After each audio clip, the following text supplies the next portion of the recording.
Historisch nannte man diese Uhren Wanduhr und Pendiluhr und Sekundenuhr und astronomische Uhr. Das ist ein Terminus, der sich umgangssprachlich eingebürgert hat.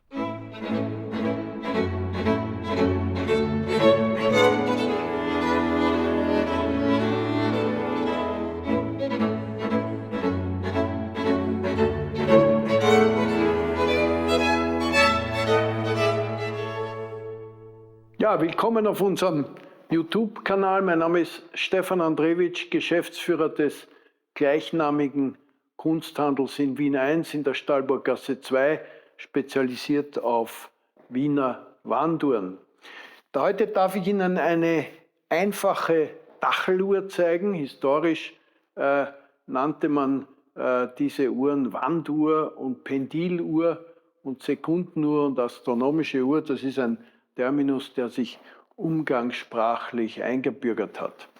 Das ist eine einfache, etwa 90 cm lange kleine Tacheluhr mit einem Wochengang. Diese Uhren gibt es auch als Monatsgang. Gefertigt in Wien um 1830 von Philipp Hausner. Der ist 1809 in Körment in Westungarn geboren. Der Vater war Jäger. Ich habe diese Daten aus unserer neuen Publikation, die Wand- und Bodenstanduhren der Habsburger Monarchie. Ich halte hier den zweiten Band in Händen, wo über 14.000 Uhrmacher, die im Kaisertum Österreich tätig waren, verzeichnet sind mit Biografien.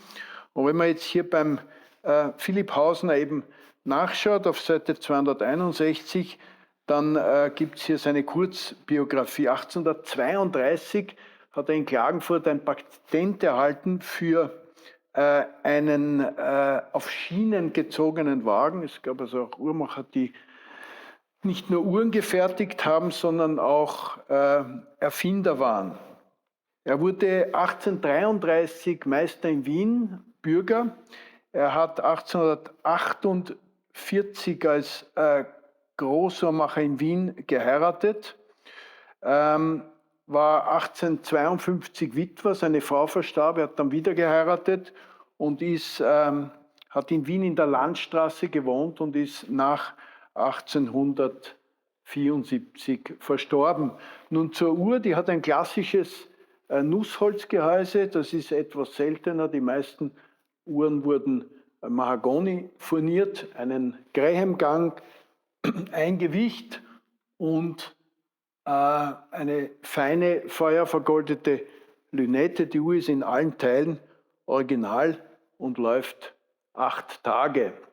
Wenn Sie uns unsere Galerie in der Wiener Innenstadt besuchen wollen, wir haben täglich von 10 bis 18 Uhr geöffnet, außer Samstag bis 13 Uhr, freuen wir uns, Ihnen diese wunderbaren Uhren auf über 400 Quadratmeter präsentieren zu dürfen.